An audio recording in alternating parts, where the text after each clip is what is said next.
Bismillahirrahmanirrahim. Assalamualaikum warahmatullahi wabarakatuh. Alhamdulillah wassalatu wassalamu ala Rasulillah. Asyhadu an la ilaha illallah wahdahu la syarikalah wa asyhadu anna Muhammadan abduhu wa rasuluhu la nabiyya ba'dah. Allahumma shalli wa sallim ala Muhammad wa ala alihi wa ashabihi wa man ittaba'ahum bi ihsanin ila yaumiddin amma ba'd. Teman-teman kelas 5 sekalian, alhamdulillah pada pagi hari ini di hari ini kita bersyukur eh, kepada Allah Subhanahu wa taala atas nikmatnya yang diberikan kepada kita, dan juga kita doakan teman-teman kita yang sedang Allah uji dengan penyakit, ya semoga dijadikan sebagai penggugur dosa-dosa, dan juga Allah jadikan uh, penyakit tersebut ya sebagai uh, ujian, dan juga menambah kesabaran kepada yang terkenanya, dan juga Allah segera berikan kesembuhan seperti sedia kala, dan semoga kita yang sehat selalu senantiasa menjaga nikmat sehat kita. Ya, teman-teman sekalian, pada bab kali ini ya kita akan membahas tentang sholat sunnah. Ya, sholat sunnah atau dalam apa namanya? Dalam istilah lain disebut dengan sholat nawafil atau sholat nafilah, gitu. Sholat nafilah. Nah, pada kali ini kita akan membahas terlebih dahulu tentang keutamaan sholat sunnah itu, lalu kemudian anjuran ya dalam sholat sunnah. Oke, kita akan bagi dua pertemuan insya Allah. Yang pertama adalah kita akan bahas keutamaan sholat sunnah. Jadi teman-teman sekalian, kalau kita ketahui bahwa dengan istilah sunnah itu biasanya yang kita pahami adalah yang kita ketahui dikerjakan mendapat pahala, tidak dikerjakan tidak mendapat dosa. Ya, itu benar gitu. Namun perlu kita ubah cara pandang kita. Jangan kita hanya fokus dengan kalimat tidak dikerjakan tidak apa-apa, sehingga kita kehilangan kesempatan peluang baik tersebut. Itu alangkah baiknya jika kita menganggap sholat sunnah ini sebagai tambahan ya nafilah, sebagai tambahan dari sholat wajib kita, yang dimana dalam salah satu keutamaan adalah menutupi kekurangan sholat pada sholat wajib kita. Jadi ketika sholat wajib kita mungkin ada yang kurang sempurna dan lain-lain gitu, itu akan disempurnakan dengan pahala sholat sunnah seperti itu. Jadi keutamaan yang pertama dalam sholat sunnah adalah menutupi kekurangan pada sholat wajib. Rasulullah Shallallahu Alaihi Wasallam bersabda, sesungguhnya amalan yang pertama kali dihisap dari seorang hamba pada hari kiamat adalah sholatnya. Jika sholatnya baik, maka beruntunglah dan selamatlah dia. Jika rusak, maka merugi dan celakalah dia.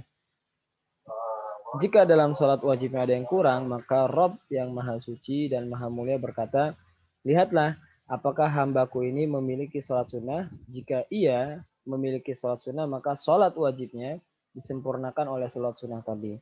Kemudian dihisaplah seluruh amalan wajibnya sebagaimana tadi. Jadi teman-teman sekalian, dalam hadis ini kita mengetahui pentingnya amalan sholat kita. Kata Rasulullah, jika sholat kita baik, maka beruntung dan selamatlah dia. Jadi luar biasa gitu kalau kita bisa menjaga sholat kita, baik itu dari segi waktunya, baik dari segi pelaksanaannya, gerakannya, bacaannya, dan seterusnya. Kita bisa menjaga itu, maka insya Allah kita nanti di akhirat menjadi orang yang beruntung dan selamat.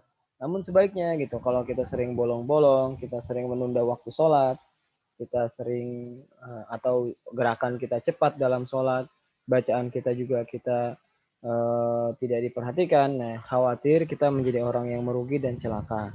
Oleh karena itu, untuk menghindari itu semua, kita khawatir sholat wajib kita belum sempurna, nanti ada yang kurang, lalu kita sempurnakanlah atau kita bantu dengan pahala sholat sunnah kita. Gitu. Semoga dengan pahala sholat sunnah itu kita bisa amalan wajib kita tadi menjadi tertolong seperti itu. Ketika nanti dihisap secara keseluruhan ada amalan sholat sunnah kita, maka disitulah insya Allah akan menyempurnakan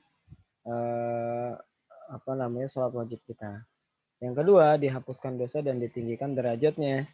Kata Rasulullah dalam sebuah hadis riwayat Muslim, hendaklah engkau memperbanyak sujud atau memperbanyak sholat ketika kepada Allah. Karena tidaklah engkau memperbanyak sujud karena Allah, melainkan Allah akan meninggikan derajatmu dan menghapus dosamu.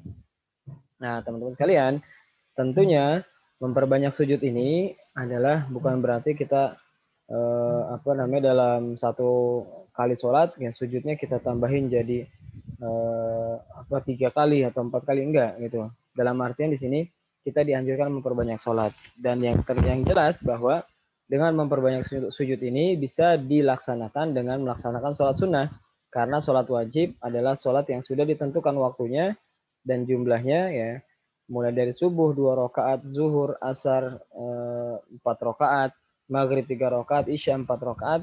Sehingga bagaimana kita bisa menambah sujud kita ya dengan sholat sunnah kita, itu supaya Allah tinggikan derajat kita dan dihapus dosa kita.